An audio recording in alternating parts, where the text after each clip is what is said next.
வணக்கம் குழந்தைகளே, அனைவரும் நலமா? நாம் இன்று பார்க்கவிருக்கும் தலைப்பு உடல் உறுப்புகள். உடல் உறுப்புகளில் என்ன சொல்லுங்க பார்ப்போம். யாருக்கு தெரியும்? Very good. என்னென்ன? கை, கால், மூக்கு, நாக்கு, கண், இது எல்லாமே என்னது? நம்மளுடைய உடல் உறுப்புகள். இதெல்லாம் நமக்கு கண்ணுக்கு தெரிஞ்ச உறுப்புகள். இது வெளியில் இருக்கிறது. புரியுதுங்களா? அது இல்லாமல் இன்டர்னல் ஆர்கன் சொல்லுவோம். உள் உறுப்புகள் நிறைய இருக்குது. அது இப்போ உங்களுக்கு தேவையில்லை. நம்ம மெயினாக இந்த உறுப்புகளால் நமக்கு என்ன பயன்றதை தான் இந்த வகுப்பில் நம்ம பார்க்க போகிறோம். சரிங்களா? சரிங்க சில்ட்ரன். கண்கள் நம்ம எவற்றால் பார்க்கிறோம்? யார் சொல்லுவீங்க? கண். இப்போ நான் மிஸ்ஸு பேசிகிட்டு இருக்கேன் இல்லையா, அதை நீங்கள் எப்படி கேட்குறீங்க? காது. சரி, ஸ்மெல் இருக்கு இல்லையா, ஏதாச்சும் வாசனை அடிக்குது, மம்மி சமைக்கும் போது இது சமைக்கிறாங்க, எப்படி நீங்கள் கண்டுபிடிப்பீங்க? எதன் மூலிமா கண்டுபிடிப்பீங்க சொல்லுங்கள்? மூக்கு. மூக்கு தான் நமக்கு அந்த வாசனையை தெரிவிக்கும் இல்லையா? நம்ம எதால் பேசிகிட்ருக்கோம்? வாயால் பேசுகிறோம். ஓகே, நம்ம டேஸ்ட் பண்ணுறோம் இல்லையா, என்ன சாப்பிட்றோன்றத நமக்கு டேஸ்ட்டு, புளிப்பு, சுவை, கசப்பு, இனிப்பு, இது எல்லாமே நமக்கு எது தெரிவிக்கும்? நாக்கு. ஓகே, இப்போ உங்களை தொடுற மிஸ் உங்களை அடிக்கிறேன், தொடுறேன் அப்படின்னாக்கா நீங்கள் இன்னொருத்தவங்களை டச் பண்ணுறீங்க. அது எதனால் பண்ணுவீங்க? எதன் மூலிமா செய்வீங்க? கையால் தான் செய்வோம் இல்லையா? இப்போ மோஸ்ட்லி நம்மளுடைய உறுப்புகள் அனைத்துமே முக்கியம்தான். அதாவது இந்த முக்கியம் எதுவுமே இல்லைன்னா நம்மளால் எந்த ஒரு செயலையுமே செய்ய முடியாது. புரியுதுங்களா? இப்போ எக்ஸாம்பிள், கண் நமக்கு இல்லைன்னா, கண் தெரியலனா என்ன பண்ண முடியும்? நம்மளால் பார்க்க முடியாது இல்லையா? மூக்கு தான் ரொம்ப ரொம்ப முக்கியம். மூக்கால் தான் நம்ம சுவாசிக்கிறோமே, உயிர் வாழறோம். எப்படி காற்று உள்ளே இழுத்து வெளியில் விடுறோம். சரியா? இப்போ உடல் உறுப்புகளுடைய பயன்களை நான் உங்களுக்கு சொல்ல போகிறேன். நீங்களும் கூடவே சேர்ந்து சொல்லணும். சரியா? பாருங்கள். கண்களால் பார்க்கிறோம். எவற்றால் முகர்கிறோம்? மூக்கினால் முகர்கிறோம். எவற்றால் கேட்கிறோம்? காதுகளால் கேட்கிறோம். வாயால் பேசுகிறோம். நாக்கினால் சுவைக்கிறோம். கைகளால் தொடுகிறோம். புரியுதுங்களா? மறுபடியும் சொல்லலாமா? உடல் உறுப்புகளின் பயன்கள் சொல்லுங்க. நாம் கண்களால் பார்க்கிறோம். நாம் மூக்கினால் முகர்கிறோம். நாம் காதுகளால் கேட்கிறோம். நாம் வாயால் பேசுகிறோம். நாம் நாக்கினால் சுவைக்கிறோம். ஓகே, இதை மாதிரி நீங்கள் ப்ராக்டிஸ் பண்ணுங்கள். உடல் உறுப்புகளுடைய பயன்கள். கண்களால் பார்க்கிறோம். இது மேட்ச் த ஃபாலோயிங் பொறுத்துகளை நான் உங்களுக்கு கொடுத்துருப்பேன். இது நீங்கள் எழுதி அனுப்பணும். அது இல்லாமல் உயிர்மை எழுத்துக்கள் இது எப்படி பிறக்குதுன்னு சொல்லுவேன். இது ஏற்கனவே உங்களுக்கு நடத்திட்டேன் சென்ற வகுப்பில். நம்ம இது எல்லாமே பார்த்துட்டோம். ஒரு முறை உங்களுக்கு ரிவிஷன் பண்ணுறேன் நான் இது. சரிங்களா?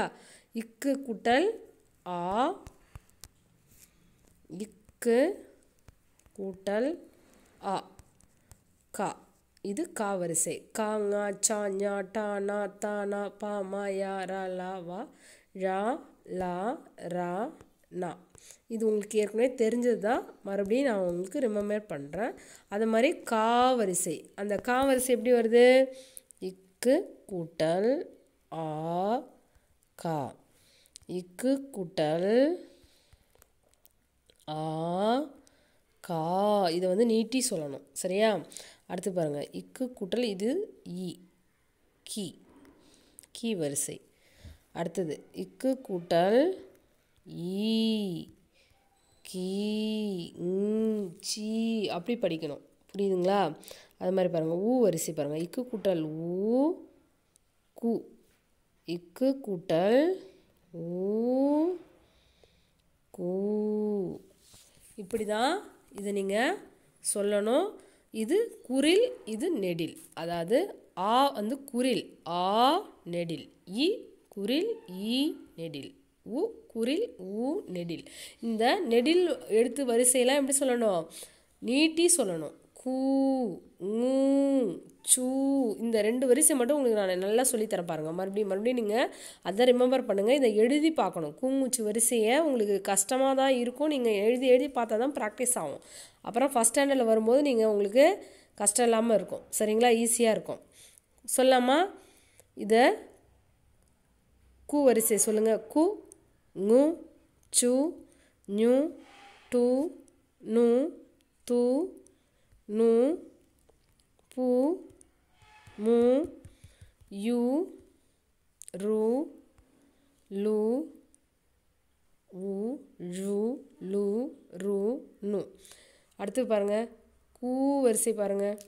கூ ஊ கூ ngூ சூ ஞூ டூ நூ தூ நூ பூ மூ யூ ரு லு உ ழு லு ரு நு. ஓகே, இப்போ மறுபடியும் நான் உங்களுக்கு ஈஸி மெத்தட் சொல்கிறேன். இப்படியே நீங்கள் படிக்கலாம். இங்கே பாருங்கள். காக்கா கிக்கி கூக்கு ங்காங்கா ngீங்கி ngூ சாச்சா சிச்சி சூச்சு ஞாஞா ஞிஞி ஞூஞு டாட்டா டிடி டூட்டு நானா நீனி நூனு தாத்தா தீத்தி தூத்து நானா நீனி நூனு பாப்பா பீபி பூப்பு மாமா மிமி மூமு. அடுத்து பாருங்கள். யாயா யாயா ஈ யூ ராரா ரீரி ரூரு லாலா லிலி லூலு வாவா விவி ஊவு ழழா ழிழி ழுழு லாலா லிலி லூலு ராரா ரீரி ரூரு நானா நீனி நூனு. லாஸ்ட்டு பார்த்தோன்னா இப்போ நான் எடுத்துக்கிட்டிங்கன்னா எத்தனை நான் இருக்குது பாருங்கள். இந்த உயிர்மை எழுத்து வரிசையில் இந்த பாருங்கள்.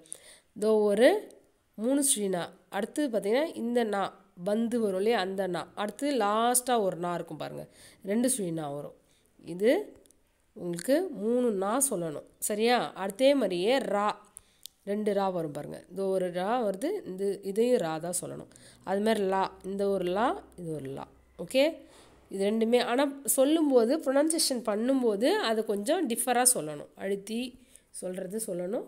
மேலாக சொல்கிறது லா, அது வேறு. இது லா அழுத்தி சொல்கிறது. ர அப்படி ர அழுத்தி அப்படி நீட்டி சொல்கிறது. ஓகே, இந்த மாதிரி நீங்கள் சொல்லி பழகும்போதே உங்களுக்கு டிஃப்ரென்ஸ் வந்து புரிஞ்சிடும். அப்புறம் எழுதும்போது வார்த்தையெல்லாம் எழுதும்போது உங்களுக்கு தானாகவே நீங்கள் தெரிஞ்சுப்பீங்க இந்த எழுத்துக்கள்லாம் எங்கெங்கே வரும் அப்படின்னு சொல்லிட்டு. புரியுதுங்களா children? I hope you are all understood. Practice everything. எல்லாமே நீங்கள் எழுதி பார்க்கணும். சரியா?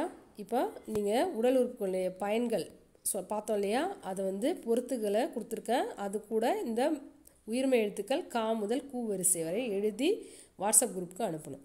Okay, thank you children.